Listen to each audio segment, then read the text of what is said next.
Driving test ബഹിഷ്കരണ സമരവുമായി മുന്നോട്ടു പോകാൻ all Kerala motor driving school instructors association തീരുമാനിച്ചു. സർക്കുലറിലെ പല തിരുത്തലുകളും ചർച്ചയിൽ ഉന്നയിച്ച കാര്യമല്ലെന്നും അസോസിയേഷൻ ആരോപിക്കുന്നുണ്ട്. നിലവിൽ CITU മാത്രമാണ് സമരത്തിൽ നിന്നും പിന്മാറുന്നതായി അറിയിച്ചിട്ടുള്ളത്.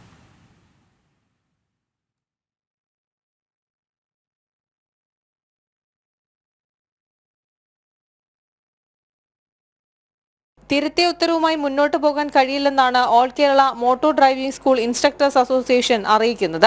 സംയുക്ത സമരസമിതിയുടെ നേതൃത്വത്തിൽ പ്രതിഷേധം തുടരാനാണ് തീരുമാനം. ഇപ്പോൾ അവർ ചെയ്തിരിക്കുന്നത് 25, 5, 10 അങ്ങനെ 40 പേർ എന്നുള്ള നിലയിലേക്കാണ് അത് കൊണ്ടെത്തിച്ചിരിക്കുന്നത്. ഇത് ബാക്കി 2 പേരും 3 പേരുമുള്ള ജില്ലാ ഓഫീസുകളിൽ മിനിമം അഡീഷണൽ ടെസ്റ്റ് എങ്കിലും നടത്തുവാനുള്ള നടപടി ഗവൺമെന്റ് ചെയ്യണമെന്നുള്ളതാണ് നമ്മുടെ പ്രധാന ആവശ്യം. അതോടൊപ്പം ഇന്നലെ ഇറക്കിയിരിക്കുന്ന ഈ സർക്കുലറിൽ നമുക്ക് അശാസ്ത്രീയമായ രീതിയിലുള്ള കാര്യങ്ങൾ ഉൾപ്പെടുത്തിയിട്ടുള്ളത് പിൻവലിക്കുകയും വേണം. അതല്ലാത്ത പക്ഷം ഒരു സമരമുറ വരും ദിവസങ്ങളിൽ നമ്മുടെ സംഘടനകൾ കൂട്ടായി ആലോചിച്ച് സമരമുറ നടപ്പാക്കാൻ പോവുകയാണെന്നുള്ള വിവരം അറിയിച്ചുകൊള്ളുന്നു. പ്രതിദിന ടെസ്റ്റുകളുടെ എണ്ണം കുത്തനെ വെട്ടിക്കുറിച്ചതും അശാസ്ത്രീയമായിട്ടുള്ള പരിഷ്കരണവും അംഗീകരിക്കാൻ കഴിയില്ലെന്നും സംഘടന പറയുന്നു. CITU നാമമാത്ര സ്ഥലങ്ങളിൽ മാത്രമേ നിലവിലുള്ളൂ.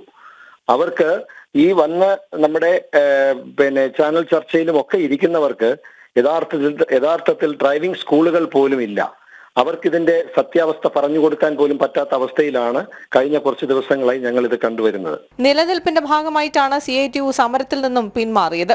വരും ദിവസങ്ങളിൽ സെക്രട്ടേറിയറ്റിന് മുന്നിൽ വലിയ രീതിയിലുള്ള പ്രതിഷേധ പരിപാടികൾ സംഘടിപ്പിക്കുമെന്നും ഓൾ കേരള മോട്ടോർ വാഹന ഡ്രൈവിംഗ് സ്കൂൾ ഇൻസ്ട്രക്ടേഴ്സ് അസോസിയേഷൻ അറിയിച്ചു. ജനം, തിരുവനന്തപുരം.